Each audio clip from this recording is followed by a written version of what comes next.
that, prior to the 60s, the goal of textual criticism was to recover the original text. But now the goal is no longer the original text, but any text, many texts. It has to do with our ability to assert that in the New Testament has been providentially preserved to us.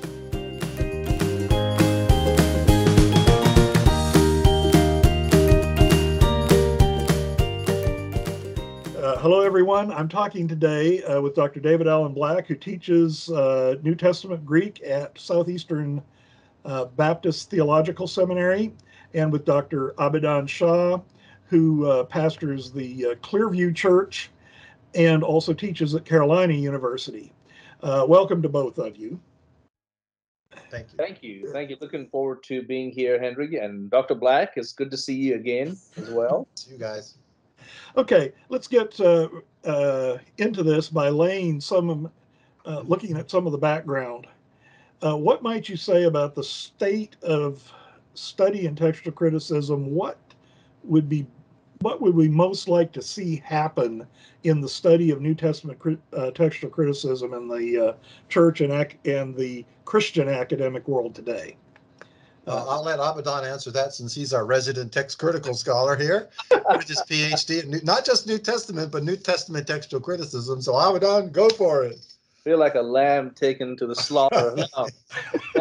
Well, as I mentioned in my dissertation, that prior to the 60s, the goal of textual criticism was to recover the original text. And here and there you would hear voices like the Chicago School or whatever who would say, yeah, we can also learn from the variants. We can get a window on the text or a window on the early church. And all those things are fine as long as the primary goal was the original text. But since then, a lot has changed. And we can attribute that to various things, and we're not going to get into that. But now the goal is no longer the original text, but any text, many texts. It's considered far more profitable just to play around with these variant readings rather than to even get to the text. So that's sort of the stage or the state right now. And I believe, we can get more into this conversation. The current tendency to just go more computer-based text, the CBGM. I'm not going to say that it's all bad or terrible, but at the same time, it is misleading. And it is, I don't think we are any closer to what Ebb talked about years ago. We're still in the interlude. We're still stuck. So it was a 20th century interlude, and then he came back with a continuing interlude. I doubt Dr. Ebb would agree with this anymore, but I think we're still continuing in the continued interlude. And we need 21st century interlude. Right, exactly. So, yeah. Well, now my look at textual criticism was primarily in the late 70s and very early 80s. And essentially, I learned forget about most of the texts. And we had Alexandrian. If you had that and a couple of papyri on your side, you were good. If you had a Western reading, you were even better. And the Byzantine text didn't reflect back any further than about the 4th century. So is that still the state? I'm not as in touch with the field, obviously, as you are. Dr. Black, or I can answer. I was kind of, because you were talking about the state, you're talking about whether we're looking for the text. I just wanted to look at the factors that we're using now. Failure to consider at least the Byzantine text as a viable option is important. And so you're absolutely right. Back in the 70s, 80s, it was automatically understood that we're not going to consider that. Of course, it's a late text. And that's when people like Dr. Sturz, Harry Sturz, came along, and his dissertation, I believe 67, published a little later, was calling people to go back to the evidence. Don't settle with Westcott and Hort's or Hort's definition of a distinctively Byzantine or Syrian reading. And what Hort meant by that back in the end of the 19th century or 20th century, what he was talking about was more because all they had was Aleph and B. So distinctively Syrian or Byzantine readings meant readings that had to show up in Aleph and B or any church father prior to, and of course the answer was no, we don't have it. So let's go ahead and discard. People like Sturz came along and said, no, let's deal with that definition, because many text critics, unfortunately, they are still operating under the shadow of Westcott and Hort. And so, yeah, that's Okay. need a corrective. We've needed a corrective. For my, then it's interesting, 1967 dissertation, and in what I studied, which was mostly undergraduate in Greek, I did not ever hear of Dr. Sturz. So what I'm going to pass to Dave, and what did who was Dr. Sturz, and what did he bring to this discussion? The dissertation, by the way, was published. He wrote it in '76. Okay, that would be then was 3 published years in the before I 80s. graduated. Yeah, it was later than that, a little bit later than that. And but before we go any further, we probably should mention the name of Abadan's book. It's Changing the Goalpost of New Testament Textual Criticism. It's a profoundly important work. I wrote an endorsement for it, as did several other New Testament scholars, and I consider it to be a really, really insightful look at the current debate over the nomenclature and the language that we use to describe the New Testament. And the point of his book is that we are living in a day of great confusion, terminologically speaking. Well, that's not just true for textual criticism. We could say it applies to the synoptic problem, to many other issues in New Testament studies. But particularly the textual criticism issue comes to the fore these days because of the reticence among certain scholars to talk about the quote-unquote original text. Whereas for many, many years, we all talked very freely and very comfortably about recovering the putative original text. Obviously, we don't have the autographa or the autographs. And so the question that he's raising in his book, should we call them the autographa, the autographs, the original text, the initial text, der Ausgangstext? Ausgangstext, where did that come from? And what I'm thinking is, I used to live in Germany and Switzerland. Ausgang doesn't mean initial text. It means exit text. I mean, you have an Eingang, that's an entrance. You have an Ausgang, that's an exit. Everybody knows that. So where are we getting this translation about the Ausgangstext as the initial text? German has a word initial, initial. There's a lot of terminological confusion, but underneath that, I think, is a movement, a tendency toward raising doubts and questions in the normal Christian's mind about the authenticity, the veracity, the historical trustworthiness of the New Testament. And that is a very relevant question today. Do we have a New Testament? Do we have a New Testament that is the Word of God or not? And if it isn't, then why are we studying it? And there are some New Testament scholars whose, well, one of whom particularly, his whole goal is to undermine people's confidence in the Bible, especially the New Testament, because it contains so many textual variants. 400,000 of them. That's far more than even the number of verses in the New Testament. And so what I sense coming out of Abadan's work that I've read, and I highly appreciate the work that he did. It's his doctoral dissertation here at our seminary. Abadan was once served as I had the privilege of having my personal assistant for a couple of years, and then he went on and studied under one of the world's premier New Testament text critical scholars, Maurice Robinson, who recently retired from our school. And so the question that we're really raising here is more than just the question about the terminology that we should use: original, Ausgangstext, initial text, autographs, autographa. It has to do with our ability to assert that in the New Testament has been providentially preserved to us. That is, in fact, the question that Harry Sturz raised in his 1976 doctoral dissertation at Grace Theological Seminary. And my main concern about this whole discussion is, do we have in this Bible the actual Word of God? Verbal plenarily, that is, every word everywhere, the Word of God, because life is difficult. Life can be overwhelming at times, and we need a guidebook we can trust. But if this guidebook is full of holes and full of errors, then how can we trust it? And might as well just jettison it and try to find our way by ourselves.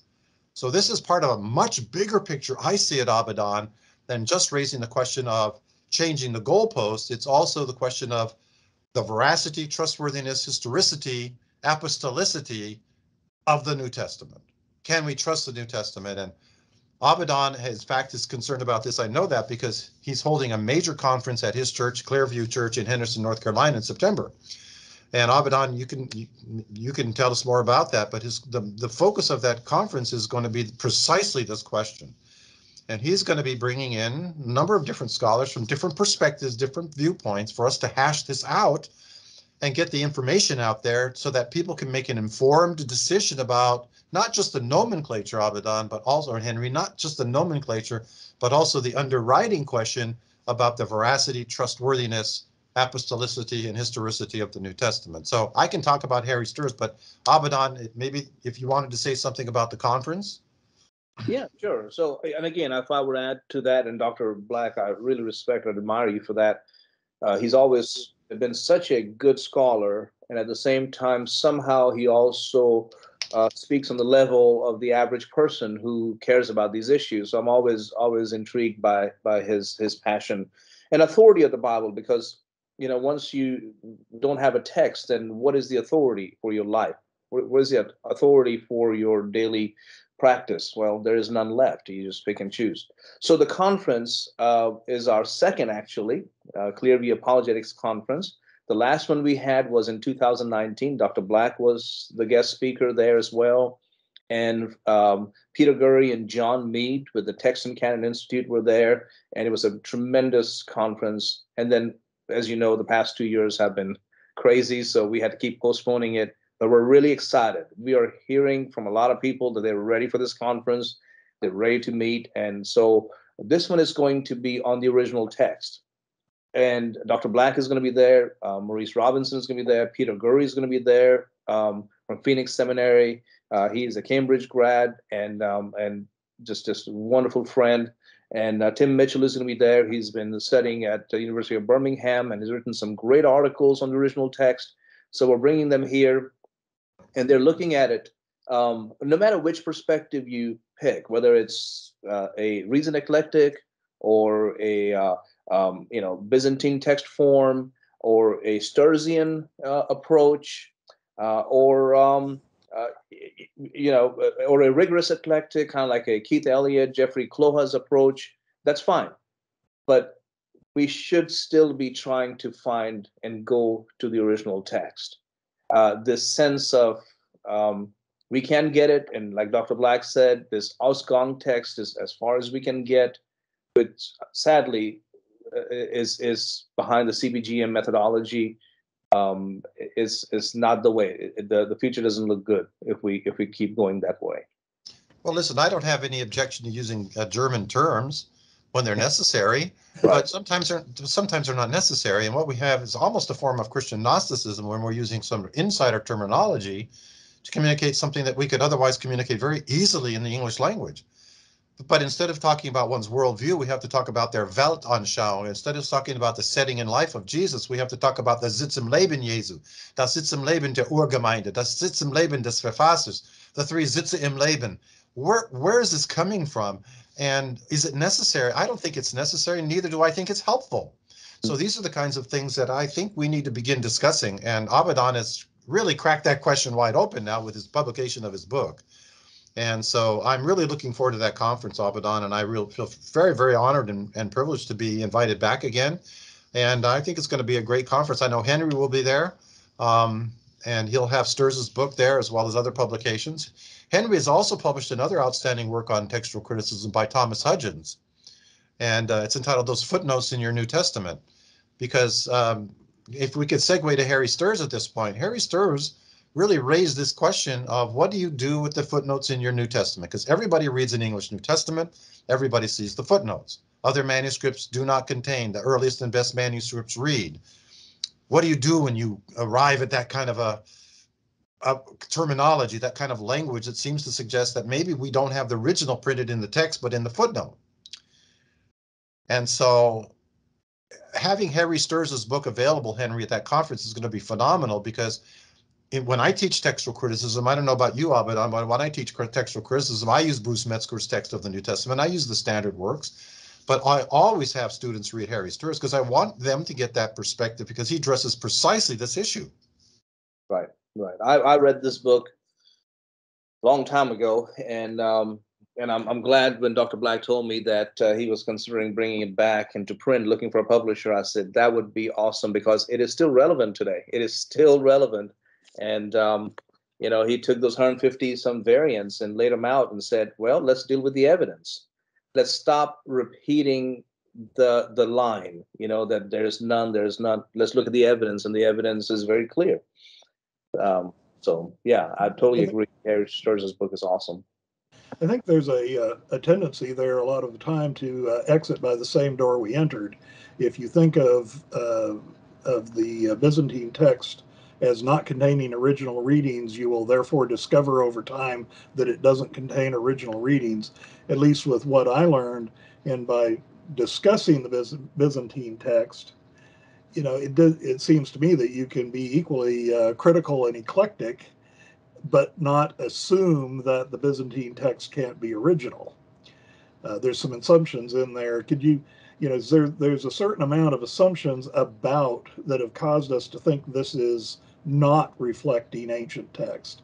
You say, what is it, about 150 readings that Dr. Sturz is finding in the papyri, right, which have actually the papyri have an excessive level of authority that is not entirely justified as well, right? Am I, No, you're right. You're right.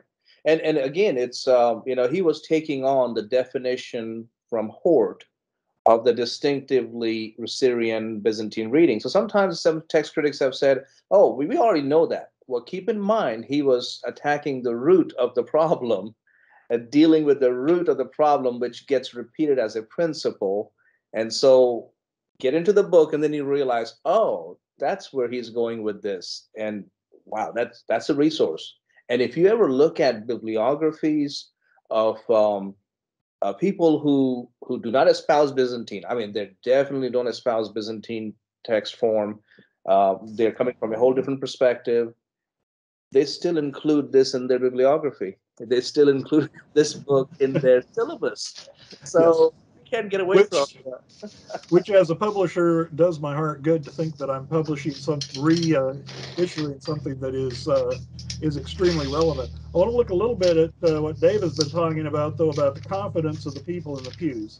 When you start talking about textual criticism these days, it is very much when I discussed with Thomas Hudgens those footnotes in your New Testament. That's from my experience in teaching in Sunday school classes and various programs, that you constantly have people going, how do I tell?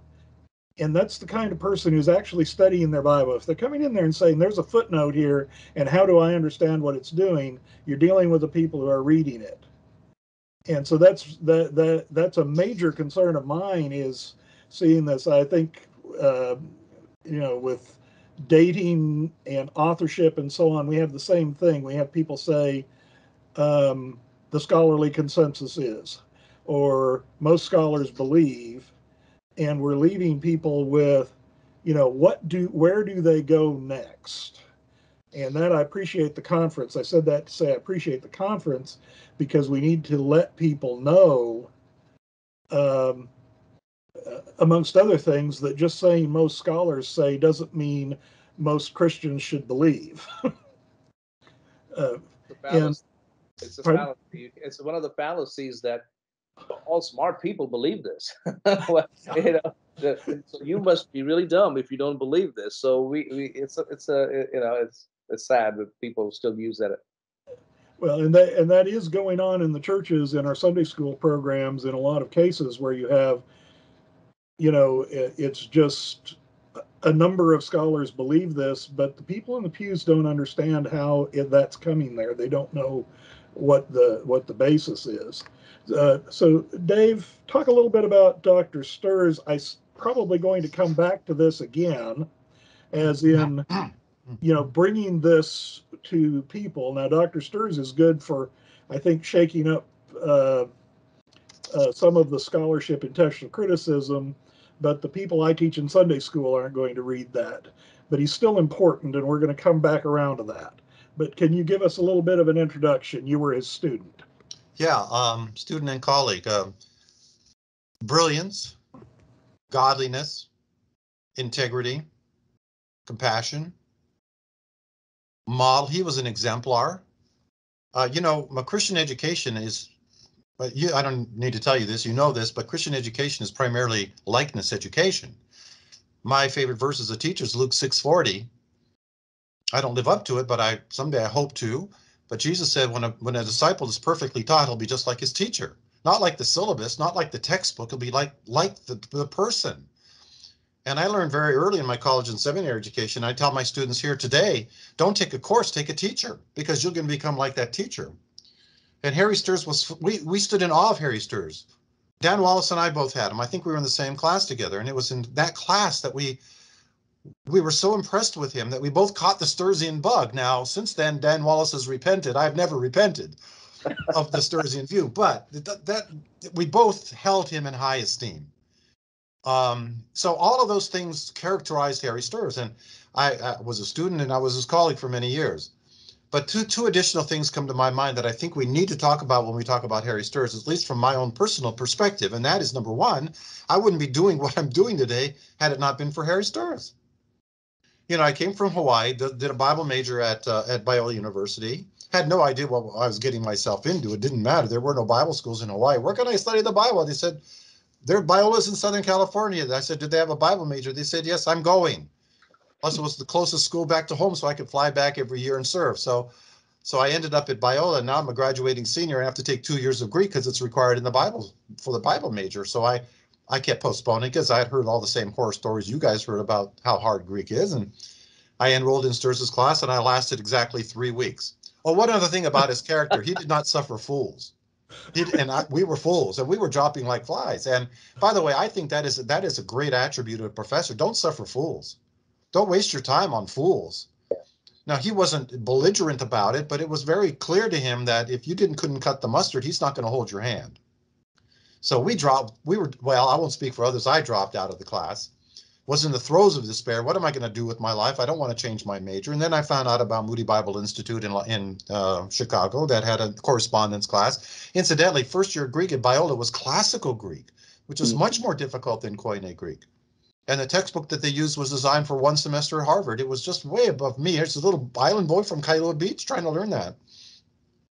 So I enrolled in I got the cassette tape instruction from Moody, and they sent me this little Greek New Testament, and they sent me a very easy textbook by Ray Summers, published by Brabham and Holman. It was written on my level, and it treated me like the dumb, stupid idiot that I was.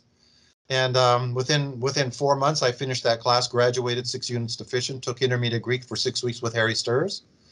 And a year later, Dr. Sturz hired me to teach 11 units of classical Greek at Biola. Because when I took the correspondence class the very first day, I was changed. I had found what I loved, and it was Greek.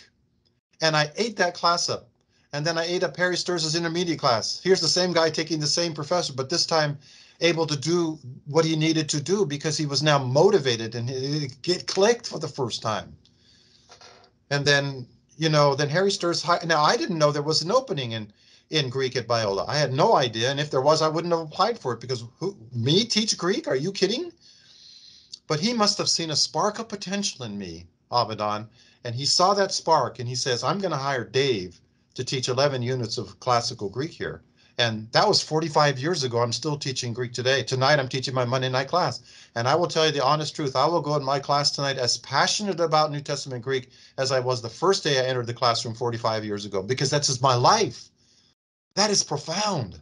The difference that Harry Sturz made in my life, just vocationally and occupationally, that was profound. And then the second thing I wanted to say, Henry, was the fact that my publications, a lot of that is reflected in my interest in textual criticism. I never set out to be a Greek scholar, and I kind of fell into my profession and fell into writing books about Greek. I wrote a book called Linguistics for Students of New Testament. Why should I write that? I'm not a linguistic expert. I never had a course in linguistics, but my feeling is, all right, you all aren't doing it. My students need to know what we can learn from linguistics, so I'll do it. I'm not qualified to do it, but I did it anyway. And so because I had caught the bug in Harry Sturz's textual criticism class, I ended up writing my master's thesis at Talbot on the text critical matter.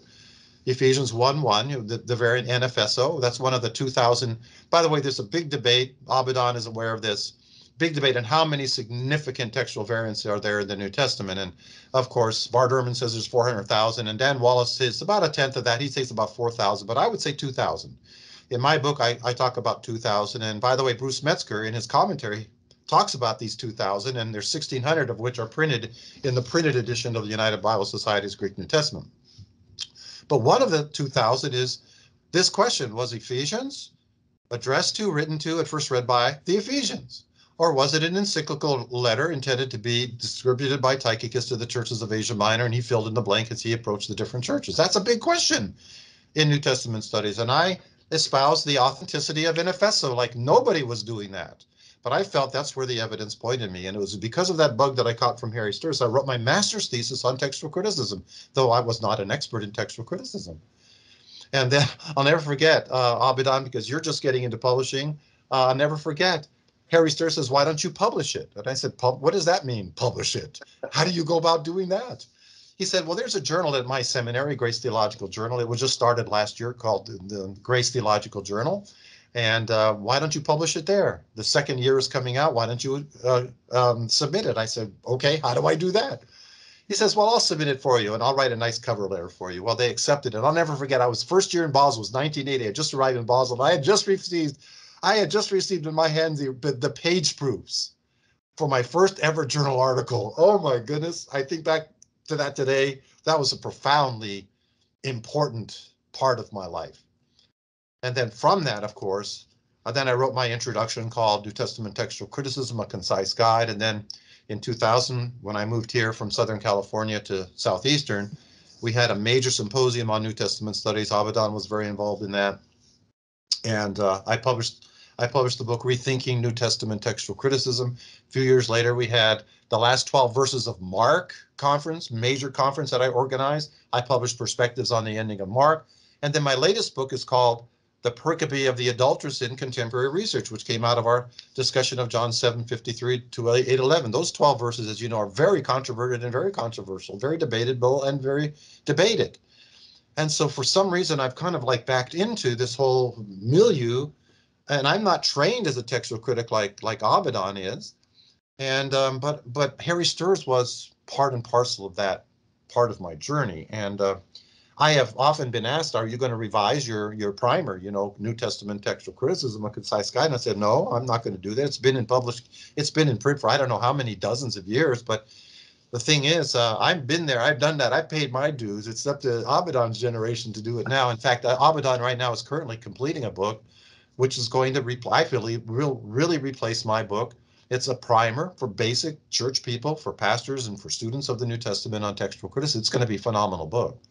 So going back over Harry Sturz, brilliant, godly, man of integrity, a great example, but one who believed in you as a person, one you could look up to, one you could say, I want to be like him. And because Christian education is like that. And then having learned that lesson when I went to Basel, when I was in Europe in 78 playing trumpet on a brass octet evangelistically, I looked at all the universities there, and there's two that I wanted to apply to for my doctorate in New Testament. One was in Tübingen, Germany, one was in Basel, Switzerland. And I picked Basel for one simple reason. It's because of a man you've never heard of. His name is Burreiki. But in that day, he was the doyen of New Testament studies. He was the president of the Society for New Testament Studies. And he combined perfectly, in my mind, a blend between humanitas and pietas, between scholarship and godliness. And I said, I want to be like that. And when I got to Basel, he became my Dr. Vater. He became my Dr. Father. They actually you can call him your father, and I'm his son for 3 years. Can you imagine? Can you imagine that? I had access to his personal library. The first month I lived in Basel, I lived in his home. Can you imagine being caught up in something like that and the effect that it could have on you, and that it did have on me? So I could go on and on about Harry Sturz, but when I spoke at his funeral, I didn't know what to say, actually. How do you put into words what a person like that meant to you? And so I am so thrilled to see his book coming back into print. And I hope it does very well. I think people should be reading it, but not just because of what he said and because of his brilliance, but because of the man of God that he was. Okay. You are talking about something that is very close to my heart. One of the reasons that I'm publishing books in the first place. And so I want to also ask Abidon, you as a pastor of a church, how do we get the passion? Because in the pews, many people don't, the biblical scholars are over there and they talk about dry stuff that that to a lot of people it seems like it doesn't make any difference. And I could, like Dave, name people in my time in education who just really exemplified and then were willing to to do these sorts of things to help you be. How do you get to the people in the pew, build that continuum instead of, as we see very much, I think, a deep divide between people in the pews, and really a loss of biblical knowledge that results because we're running through the same standard things that we're taught, over, you have your whatever curriculum and you go. I know people who have been doing it for 50 years and have never taken a step beyond the level. And so how do you communicate that to the pews where we can start really being in Scripture, studying the Bible, allowing it, God through that to transform us as he says. Can you build some on that? Sure, sure. Well, it comes from an assumption that a lot of pastors have that people in the pew don't care.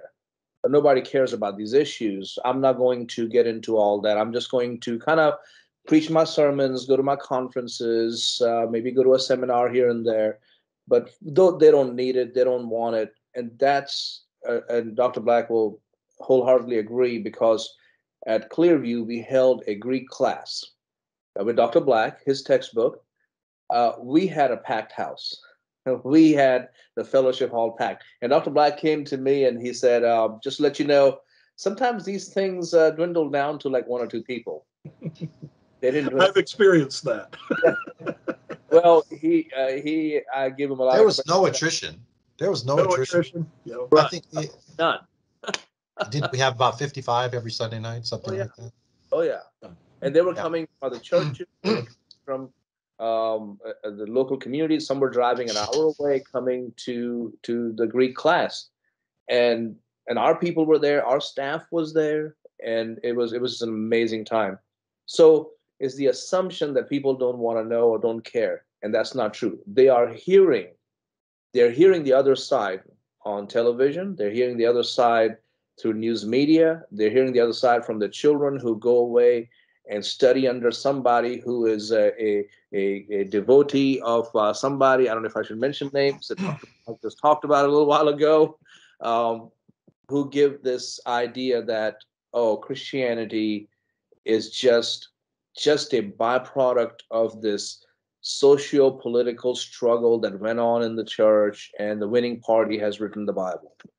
And they hear those things, and then they come to church thinking, yeah, this is a good faith to raise your children in, and grandma would be happy, but it doesn't really impact our lives. It doesn't hold to the real scientific historical facts.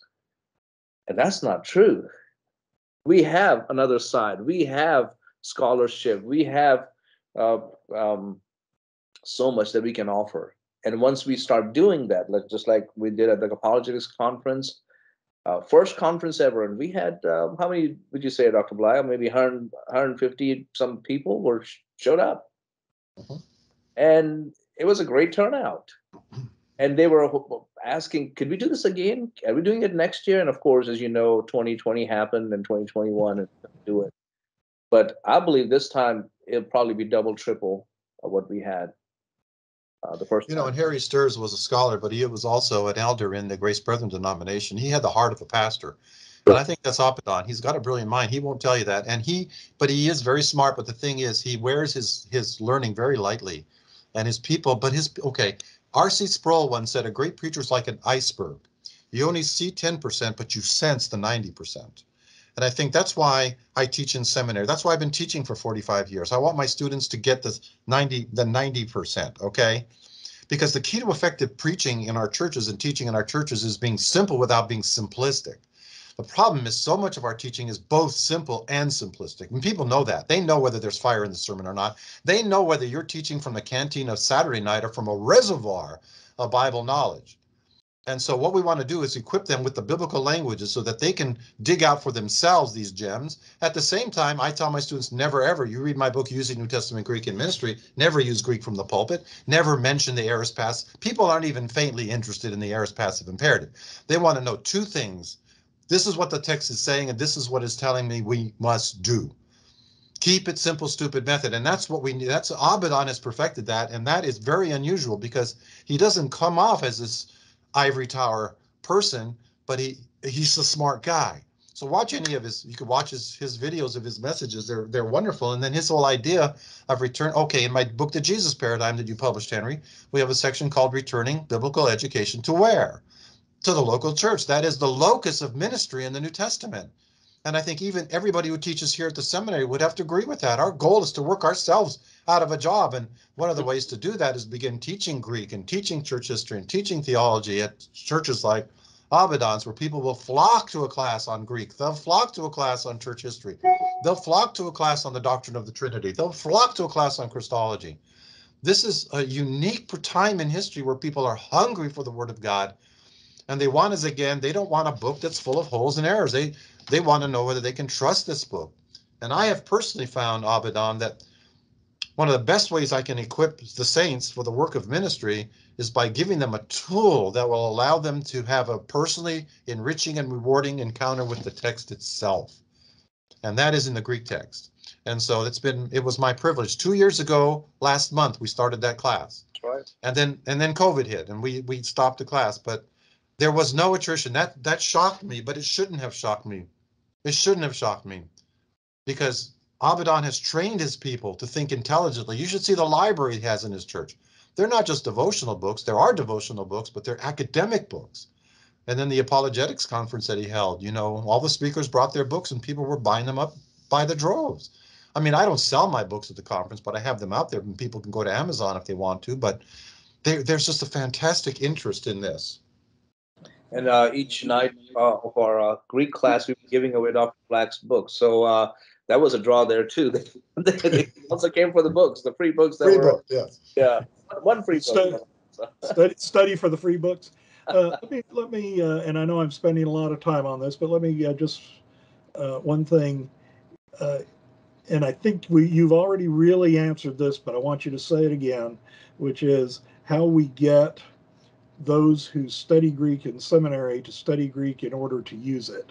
When I was in graduate school, I was the professor listed me as a tutor for people, and I would constantly be helping people get through their tests who would tell me, we don't care about this as long as we pass the test so that we can complete our seminary degree.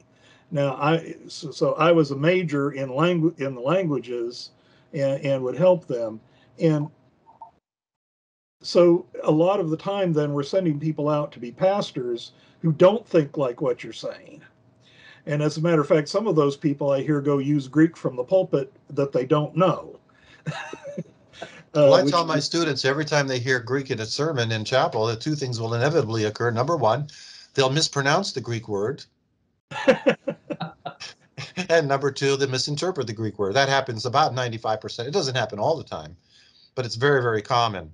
And so to answer your question, Henry, I think the key is it's falling in love with the language. People know whether there's a fire in the way that you teach, whether you're passionate or you're just disseminating information. If all you're doing is that, why don't you just give them the textbook? They can get the information 1/4 the time by reading it. So I don't consider myself a disseminator of information in class. I consider myself a motivator, a guide, a pace setter. We're all running this. I have 26 chapters in my book, so I call it a marathon. We're running this 26 chapter marathon, and we've got to get them to that finish line. The way we do it, we're the pace setter. We're the one who has run this race already. And we're there to cheer. We can't run the race for them, but we can cheer them on. We can show them how it's done. We can push them if we need to, and we motivate them. So I think the key is motivation. A student, it doesn't take a smart student to learn Greek, but it takes a motivated student, a student that has a passion for the Word of God. And as a result, the dedication will come, the self-discipline will come, the time management will come if you are in love with it. It's like sports. I mean, I've been doing all this running and all this training because I'm turning the big 7-0 this year, and I have signed up for 3 marathons, 3 triathlons, 1 ultra marathon, and I plan to return to the Alps to climb the Matterhorn again in August. And here's the deal. I've got to be in shape to do that. And you find people in January, because their New Year's resolution, they're joining the gym, and that lasts 2 or 3 weeks, because then they lose their passion. They have lost sight of the goal. Well, I always set goals. Like my next race is next Saturday. I have a goal. And when you're shooting for a goal, then it makes all the pain, all the suffering, and all the discipline that's involved in it worthwhile. But you have to be a self-starter. You have to be a self-motivator. And now Harry Sturz wasn't that helpful, because his generation didn't do that, Henry. His generation was a disseminator of information, and you're expected just to learn it. But my generation is different. I see, and especially Abaddon, now your generation, I think we need to become more of a motivator than just a disseminator. We need to do both, and we need to do both well, I think. And if we do our job well, will there still be people dropping out? Yes. Will there be attrition? Yes. But there might not be, and that's what surprised me about your class. There wasn't any attrition. We had quizzes. Did we not have quizzes every week? I taught it exactly the same way I teach it in seminary. I didn't water it down or anything like that. And they were flocking to the class because they had been trained by their pastoral leadership there to love the Word of God. They love the Word of God. They're eager to study the Word of God. And I think it's not the scholars in the seminary who are doing this. It's pastors like Abaddon who are modeling this for their people. He's constantly passionate about the Bible. Again, just watch his messages. And they're deep and profound, and yet they're simple. And again, the key to being an effective preacher is to be simple without being simplistic. He's got the 10%, yes, but you sense underneath it that he's done his Greek, he's done his homework, he's done his exegesis, he's done his hermeneutics. He has done the lexical analysis, the structural analysis, the grammatical analysis, the tradition analysis, even the rhetorical analysis, and certainly the homiletical analysis. He's done all of that. And he's not the only one. There are other pastors like that too, but I want to tell you there's a lot of pastors who aren't doing that either. And the proof is in the pudding. People see that. You can't fake it anymore. People will know. Yeah. I was thinking we might be able to encapsulate this for all of us, that for me, it's not to say here I am a publisher, but I'm primarily a witness for Jesus and a missionary. And you are not primarily a professor. You are a witness for Jesus and a missionary. Whether you're doing Greek, whether you're teaching, whether you're speaking. Abaddon, you're a pastor, but you're also, you're a witness and a missionary. So I'll have to reference. Who is Paul? Who is Paul? Who is Apollos? We're just simply servants. Yes. For Christ's sake. That's all we are. We just want to serve. We want to serve others. And the way that I serve others primarily is by equipping them and empowering them and beginning to wean them off sometimes their slavish overdependence upon us experts and us scholars, so that they can read the text for themselves and come to their own conclusions. I mean, what more powerful tool can we put into the hands of people so that we can actually take the words of 1 John 2 literally? You all have an anointing from the Holy One, and you have no need that any man should teach you. And I believe that verse implicitly. I mean, that's a profound statement. The new covenant is not, I'm going to teach you, Abaddon. The new covenant is every man shall know the Lord. Everyone shall know the Lord personally, without any mediator, without any mediatorship. So you don't have to say to your brother, know the Lord. Every one of us, from the greatest to the smallest, will personally have a personal encounter with the Word of God, a personal encounter with Jesus Christ. So that the Sunday sermon is at best a supplement, an illustration, an illumination of what I've been in this book all day long. That's what we need to teach our people, not only by word of mouth, but by example. Okay, I'm really glad that we got to that, because that's a message that I know is very needed out in the churches and all where people study. I'd like to turn, I think I'll start to you, Abaddon, first, though, is now let's put this view of the of the Byzantine text. We're going to get technical again for a minute, but we know it all fits together in various places. Because if I could just outline, the Byzantine priority would be one view. Essentially, I'm not going to name it technically, but ignoring Byzantine text is essentially late readings would be at the opposite end. And Dr. Sturz isn't really teaching either of those sides of the field. So let's just put it in context for people who don't have that much detailed knowledge of this. Right. I mean, it's more of a 2 out of 3 type of approach where, he was looking at, okay, so here's your Byzantine reading. Do you have an Alexandrian text that's also going along with the Byzantine? Or if it's not, is there a Western text that's also, because both are considered to be older than the Byzantine. Yeah. And Dr. Sturz's research, okay, was showing that, yes, there are many, many, many readings that are lining up with the Alexandrian over here and lining up with the Western over here. And his suggestion was, take the 2 out of 3 and at least consider that the Byzantine is not, let's drop that tagline that, oh, it's ancient. It is lining up with these ancient witnesses. And so he was not necessarily saying you have to pick Byzantine or Byzantine is first and everybody else don't know what they're doing. That's not what he was saying. Am I right, Dr. Blank? Yeah, I would say it's very simple, actually. Basically, you have two positions. You have I call it the Alexandrian priority. Nobody else does, but I call it the Alexandrian priority position and the Byzantine priority position. Okay? And you want to see that reflected in English. You have the ESV on one side and you have the NKJV on the other. So you have the ESV, the NASB, the NIV, the RSV, the NRSV, the Living Bible, the Dead Bible. They're all over on this side. And then on this side, you have basically the New King James Version, okay, as representing these two different types of text. How will people know that? They'll read their footnotes. They'll read Thomas Hudgens' book, and they'll begin to understand the significance of those footnotes in their New Testament. So the historical position was the Byzantine priority, as reflected in the Textus Receptus, upon which, as you know, the King James Version was based. And then later discoveries, well, we discovered papyri and manuscripts that were earlier than those that supported the Byzantine, and then we began to engage in what I consider the fallacy of the earliest meaning the best. It's not the date of the manuscript that's important. Everybody, I think, will acknowledge it's the date of the reading. And even Westcott and Hort, the great Cambridge scholars who published their Greek New Testament in 1881, argued on the basis of two fourth century monascal manuscripts that these two manuscripts preserve the original text in places of variation, because their readings by and large predated the actual physical documents in which they were found. And then later on, with the discovery of the papyri, that was only confirmed that there were early papyri in Egypt that confirmed the testimony of these two great unsealed manuscripts from the 4th century.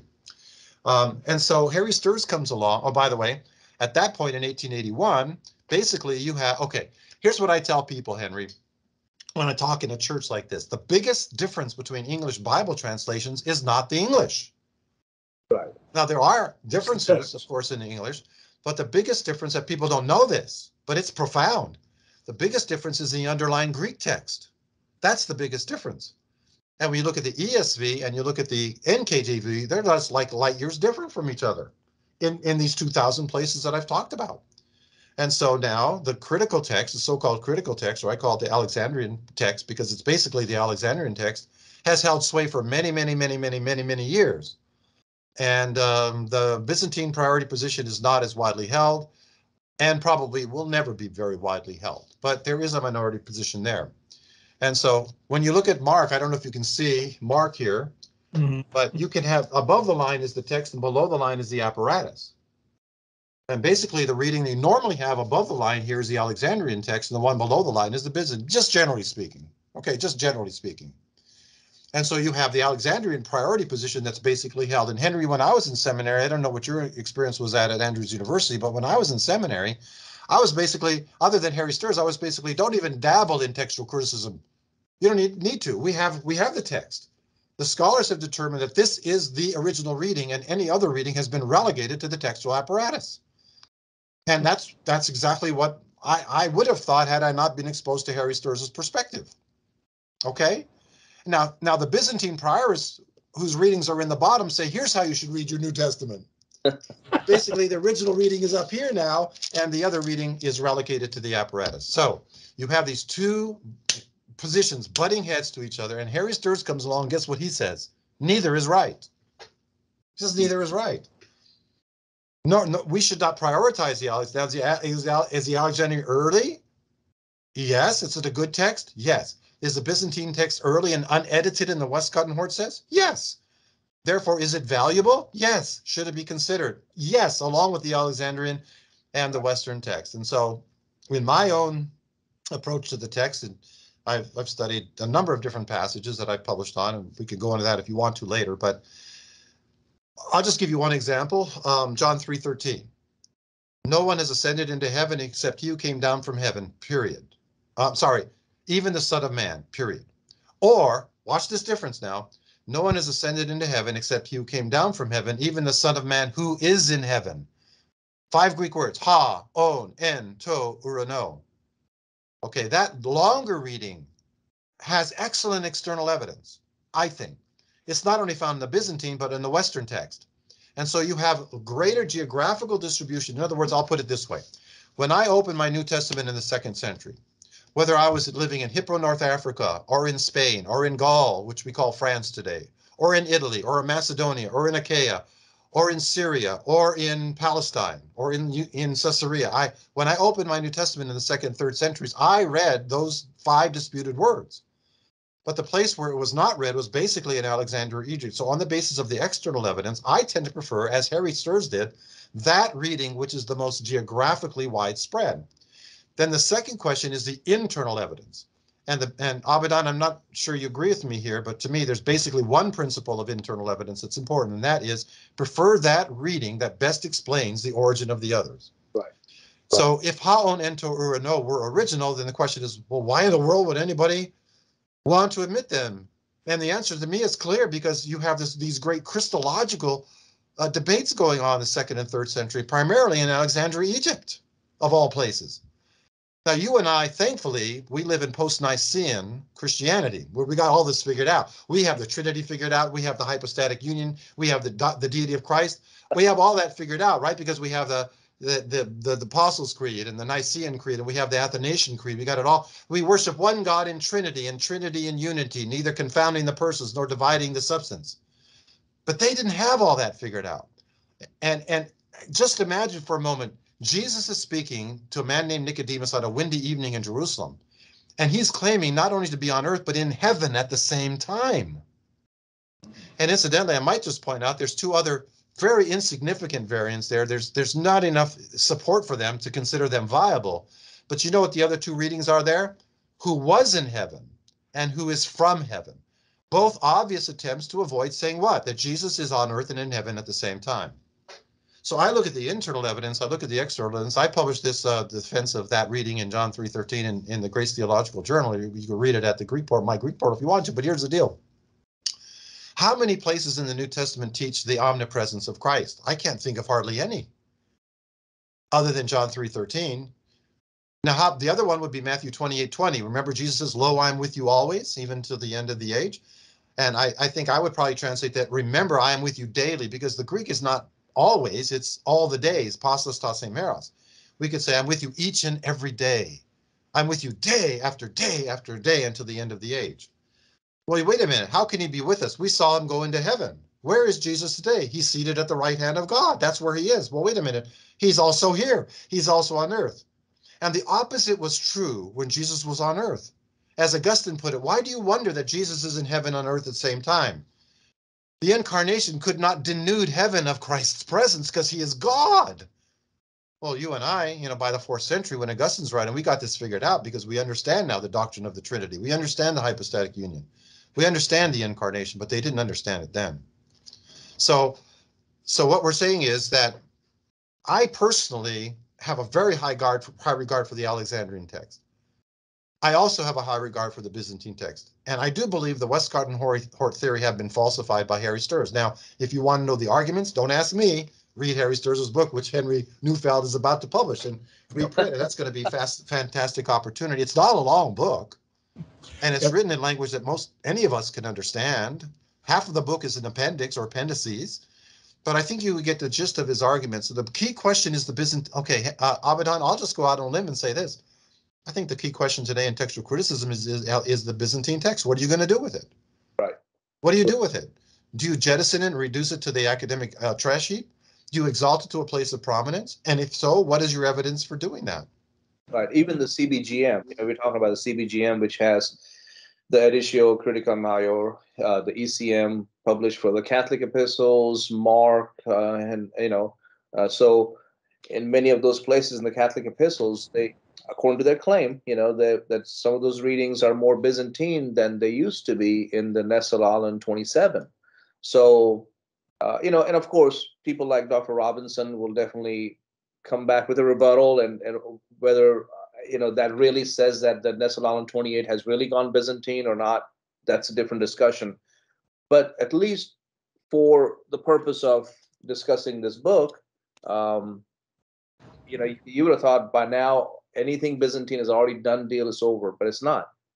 Nestle 28, Catholic epistles, 34 places, I believe it is, are the changes. In many places is more Byzantine than it used to be. Yeah, but I want to take a second and make it very clear that I do not support the longer reading in John 3:13 because it is a Byzantine reading. Mm-hmm. Nor do I argue in Novum Testamentum for the originality of that adverb ak in Matthew 5:22. If anybody gets angry with his brother, or if anybody gets angry with his brother without a good reason. Right. And it's only the New King James that has without a good reason, without cause in the KJV. I argue for its originality, but not because it's a Byzantine reading. Because it does not stand alone, that it has the consensus of text types, the consensus of Greek manuscripts, the lectionaries, the versions, etc. And that's why I do it. Now, and by the way, in Harry Sturz's book, he quotes Bruce Metzger, and I'll just read the quote. He quotes Metzger. Readings which are supported by only Koine or Byzantine witnesses may be set aside as almost certainly secondary. I agree with that. I have never argued in print or even in my New Testament textual criticism primer that I would ever support a reading that is supported only by the Byzantine text type. And this is where I think my friend like Maurice Robinson and others get it wrong here. Because I will often ask him, I've asked him, can you give me just one example of where the Byzantine is wrong? Just one example of what maybe, possibly the majority text is wrong. It doesn't represent the original. They can't do that. So I would just say we need to avoid two things today. Abaddon, I want to know your opinion on this. Number one, questioning whether we have the original text. We have it. It's right in this book here. Right. Now, we haven't lost a word of the New Testament. It's just that I'm not sure whether that original reading is printed above the line or below the line. That's number one. Point number two is this. No printed edition, like this one, no printed edition can claim to be the original. Right. And yet, did you know there are two New Testaments that are actually published under that title? 1881, Westcott and Hort, the New Testament in the what? The original Greek, so confident where they were that on the basis of Aleph and B, they had reconstructed the original text. And then Robinson and Pierpoint's text, the New Testament in the original text. And I believe that's a claim that cannot be made. And Harry Sturz, by the way, knew that. Harry Sturz, before he died, was engaged in producing his own edition of the Greek New Testament. I don't know if people are aware of that.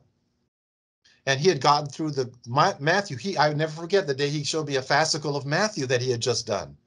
His own edition of Matthew, based on his view that the most geographically widespread reading is all other things being equal, would be more originally likely to be original. And that's as far as he got, as far as I know. I don't think he ever got farther. And then I collated that Matthew against the critical text, and there are a number of major differences at that point. But here's the deal. Do you know what he was going to call his Greek New Testament, Abaddon? Mm. The New Testament according to the 2nd century. Mm. He felt all three text types pushed into the 2nd century, but because of this tunnel period, this dark period at the end of the 1st century, the early part of the 2nd, where we have no witnesses. Right. We have no papyri, we have no versional, we have no patristic attestation. Well, we might have some versional, but we have no patristic citation. Because of this dark tunnel period, he says, I'm not going to claim that I'm not going to be as audacious and presumptuous to claim that I've recovered the original, but I think we can push back into the 2nd century, and all other things being equal, this is probably looks closer to the original reading than otherwise. you've actually answered a couple of questions in advance because I really like the examples. Good. We'd like to do that. One of the things I really wanted us to have was what you gave, which is some examples of specific texts and what the impact of the text critical work would be. Because I think a lot of people out, again, not in academia, are not acquainted with exactly what these sorts of things deal with. And you mentioned you don't know what I experienced going in when I was studying. Effectively, I had to make a text critical path because there really was not enough. There were not enough courses in textual criticism to satisfy me, even though that was really not my major. My major was in Hebrew and other ancient Near Eastern languages, but I didn't find enough. And basically everybody goes just take the eclectic text. That was the average thing. Now I forced Do you it so remember that I what could have textbook some was? fun. You remember what textbook was used in your textual criticism class for New Testament? I thought you'd ask that. What we did, I was the only student in the textual criticism New Testament class, and the professor handed me Metzger's text of the New Testament, and I had already bought for myself the commentary. That would have been UBS 3, and I had the UBS 3 commentary and said, read it. And at the end of the quarter, he said, here's a test. I never even met with him in between, except that I had to do a text which I dealt with Western. I had to do a project with it, which I dealt with Western readings in Acts. Well, but Henry, as a publisher, you know full well that all learning is self-learning. Yeah. All learning is self-learning. And here's the deal. Me. Even when you're sitting in a class, you're listening selectively, you're taking notes selectively, and you're remembering selectively. Oh, yeah. It's all self-learning. And I think maybe that's even the best way to learn, which is, this full well as a publisher, Henry, because you're getting these books into the hands of people. They're going to be learning, but it's going to be primarily self-learning as they dig into the books themselves and as they dig into the text themselves. And so, I think that's marvelous that you had the initiative and the drive enough of that to actually read the text of the New Testament, actually look at the textual commentary, and actually think these things through. Because in my seminary experience, we weren't even taught to do that. I mean, we were just basically told whatever's printed above the line is original. Done deal. Let's move on to homiletics. What hit me immediately was, here's all these notes down below the line, that lower half. What are these about? I mean, you can't hand me it's a foreign language and tell me to read the top half. When I was in Basel, just if I could, this little anecdote, but we had no course requirements at all, but there were a bunch of classes that I took. In my first semester, I took 15 hours of classes, none of which were required.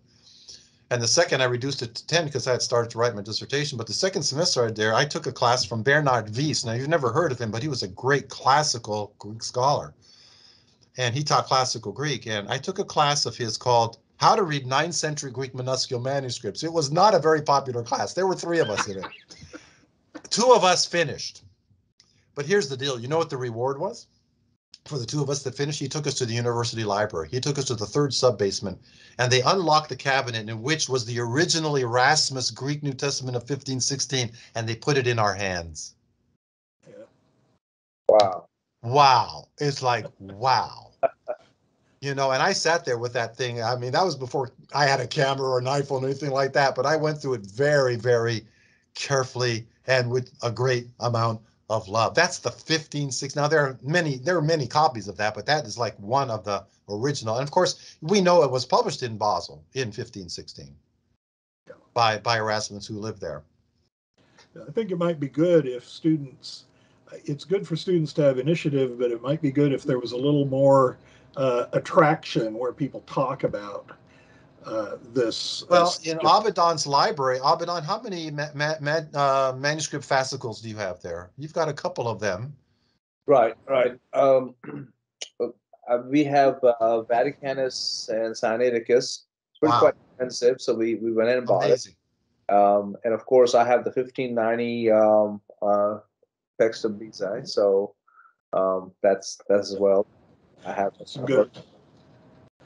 Yeah. Okay, well, I mean, that's just, it's interesting. Part of this, I have to mention my uncle Don F. Neufeld. I inherited most of his library when he passed away, and some of the material that he worked on. But he's one of the ones that got me interested in the first place. Now, he didn't push me toward textual criticism, even though his master's level work was, involved collating a manuscript, which right now I can't bring it back. He collated a papyrus that had just been discovered, a couple of pages, and I have, a photo, one of the photo examples of that in my library because I inherited it from him. And there's a generational thing. The reason I bring that up is not just mentioning him, but one of the things that I think God's people often don't do is pass faith generation to generation as effectively as we should by, speaking of what the Lord has done, speaking of what the scriptures have done. One of my most treasured possessions is my dad's Bible, not from long ago, but his most recent one at the time when he passed away. Because what he would do, he just kept buying these Bibles, wearing them out until they couldn't be used, and then getting a new one. And he wasn't a pastor, he was a doctor. He was a medical doctor, but you would find him every morning with that, the latest Bible, and he'd be wearing that thing out. And that's something that has stuck with me just as a formative critical thought, that from as young as I can remember, I knew that he would be in his chair holding that Bible. And I have the one when he died, and it's nearly gone. This book will change your life. It has changed mine. It is a book that is imbued with such power cannot be passively received. And that, Henry, is a wonderful testimony to the legacy of your family. And I love seeing every time you hold up that Greek Testament that you do, because you've been doing that to it. I've had it bound. I've had it rebound 3 times already. And it needs it again, eh? By the way, I probably, before we conclude, there's one other topic that I wanted to raise. Is this a good time, Henry? Go for it. Now, I've said that we haven't lost a word, Abaddon, of our Greek New Testament, but here's the deal. Some would claim that we need to engage in what's called conjectural emendation with the text.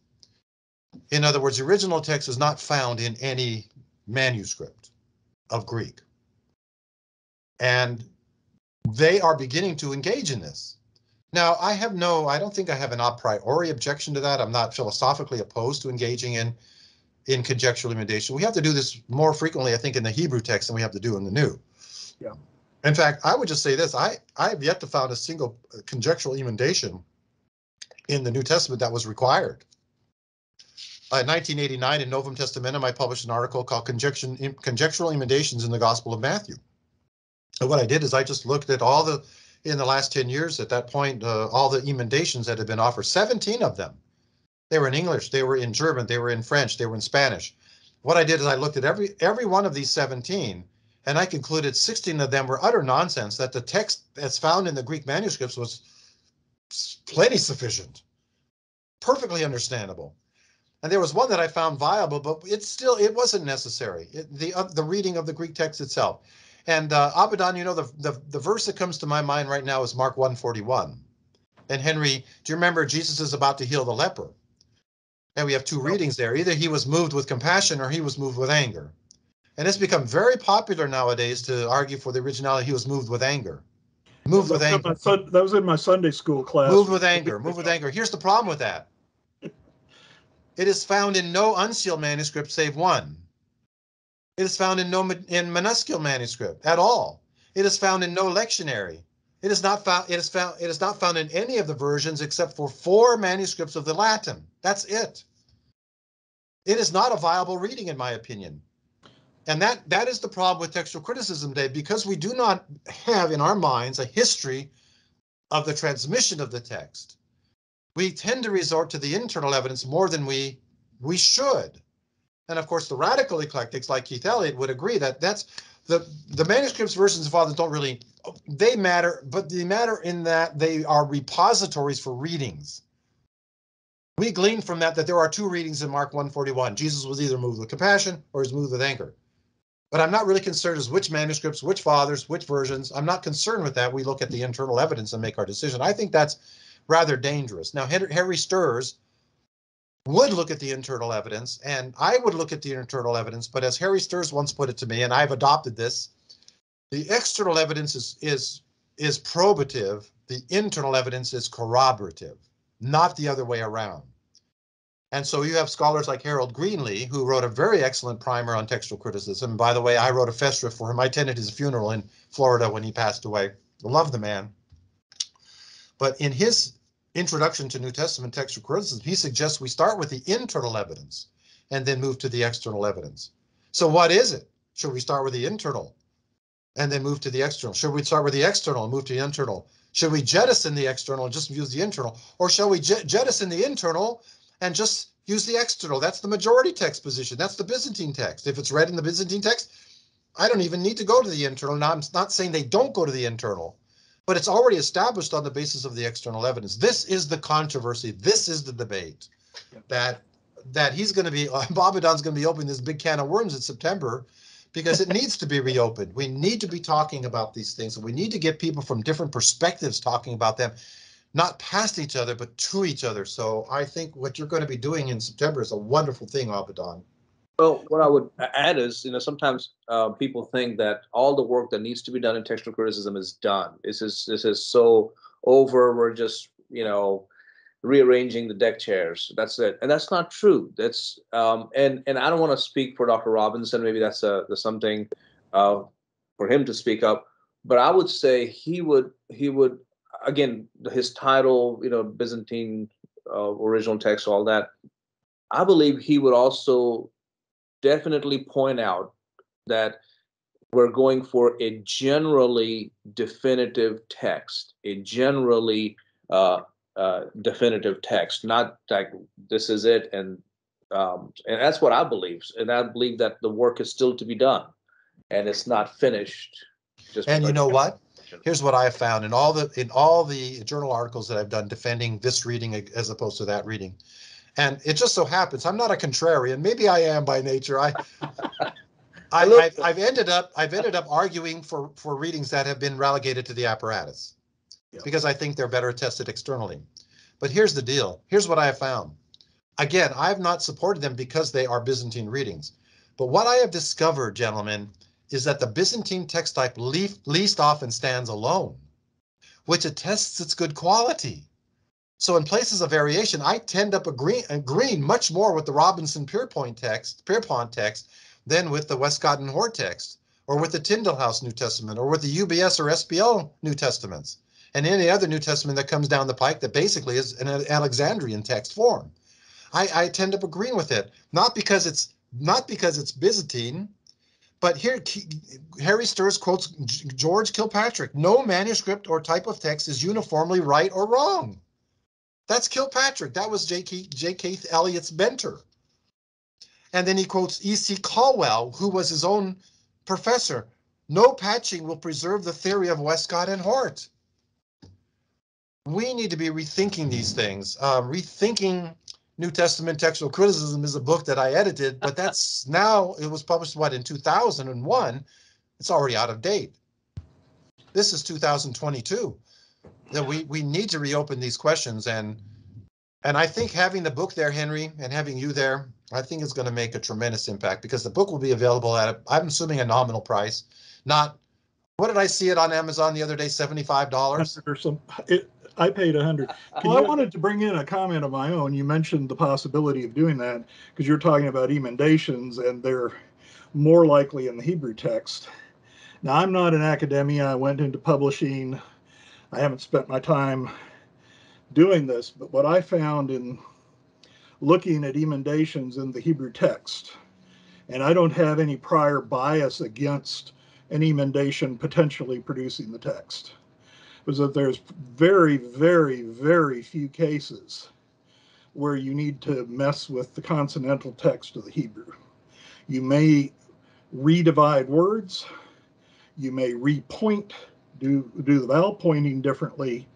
But if you actually spend the time, you will find a translatable, at least, version, and often supported by, for example, the LXX or Syriac or one of these.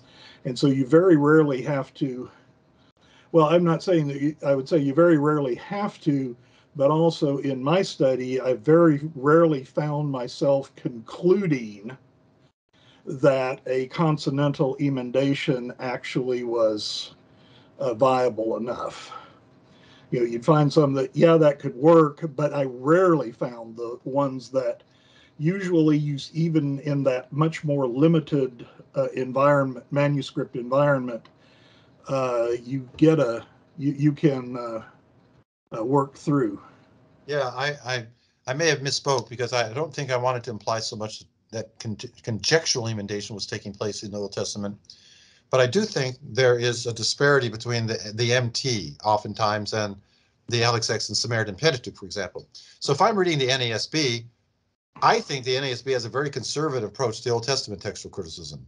If it's in the MT, it's good enough for me, even if it doesn't make any sense. Yeah.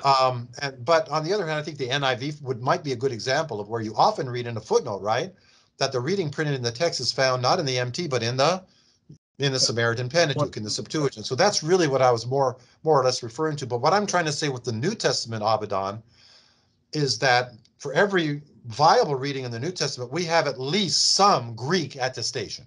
Yeah. Not just the versional, not just the patristic, but we have Greek texts. And I would just say no nonsense readings have come down to us. Nonsense readings would not have been perpetuated. So we can't look at the Greek and say, that makes absolutely no sense at all to me. I'm going to correct it or change it or improve it. Now, some readings are difficult. I agree with that. Classic example is Mark chapter 6. I never saw this before in my life. But do you remember the RSV, the Revised Standard Version, that came out in 52? Do you know they had a footnote there? It says, I think it's Mark 6:3. Remember, the Pharisees are complaining about the disciples not washing their hands. And then there's a little parenthesis where Mark says, they do not eat anything until they have washed their hands. And there's one Greek word there, pugme. It's in the dative case, and it's the word fist. What do you do with that? With a fist. And this is the only time I've seen this footnote, Henry, in a Bible. Footnote in this Bible. We have not translated this word because we have no idea what it means. That never happens. And by the way, the NRSV didn't do that. They went ahead and translated it. And incidentally, there's a textual variant there, pukna, which means frequently. So some scribe came along. I have no idea what pugme means. What does it mean to wash with the fist? So I'll just improve it, I'll correct it, and make it frequently. Now, I have no problem with a fist. Now, we don't know, does it mean with a cupped hand? Does it mean to the wrist? But at least try to make sense of pugme as it is, rather than resorting to throwing up your hand and say, I have no idea what to do with this word. Yeah. Well, emendation often runs aground, I think, on in assessing evidence internally, the more difficult reading, the emendation is almost by definition the easier one. Yeah. Yeah. You make it easy, but not necessarily correct. I just want to add this, if I may. But we have to be very careful about not playing a game with the text. Yeah.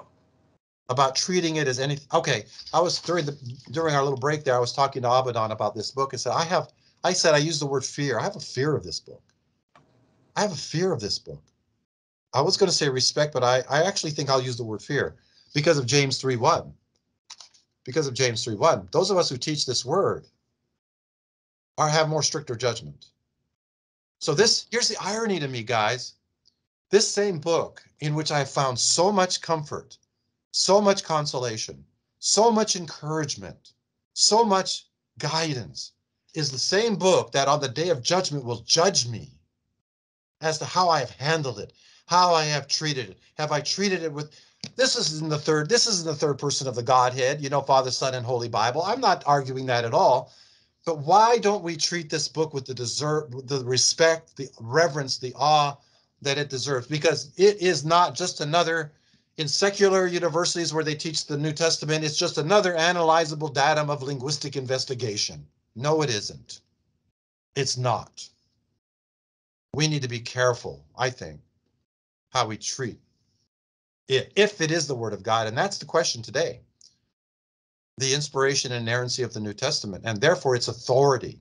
Because if you study in Europe like I did, the New Testament doesn't have any authority because it's not the Word of God. If it's not the Word of God, why would I attach any authority to it? It's just a man-made book. And this is an overgeneralization, but really, there are not a lot of evangelical Christians in many European countries, because in many of those countries, the only people who believe in Christ and are born again are people who don't know better, little children or old people. But university student, a thinking person, yes, it is a historical faith. And I had the privilege of sitting at the feet of a man named Francis Schaeffer when I lived in Switzerland. And his whole argument was, when you become a Christian, you don't have to put your brain in park or neutral.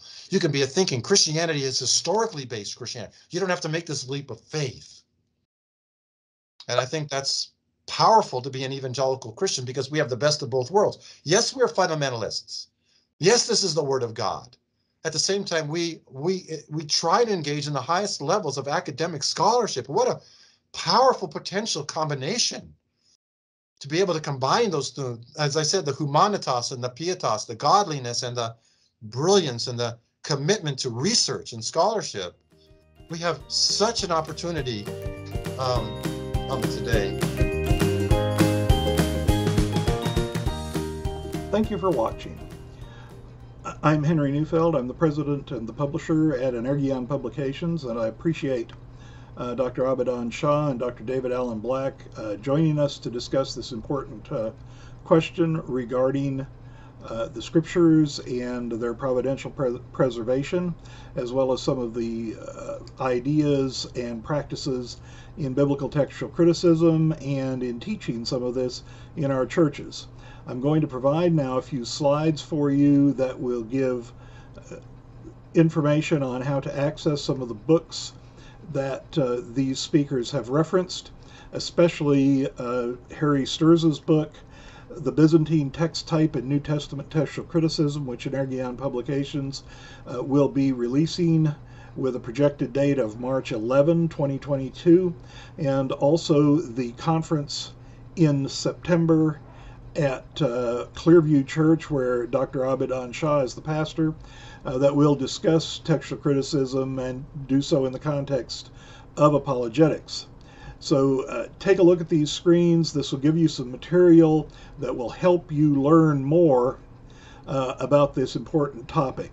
Some of these will include books that were recommended by the speakers that are not published by Energeon Publications, and we are happy to be able to recommend material from many other publishing houses that provide service to the Christian community. One of our slogans, and that would be the close for this, is scholarship in service.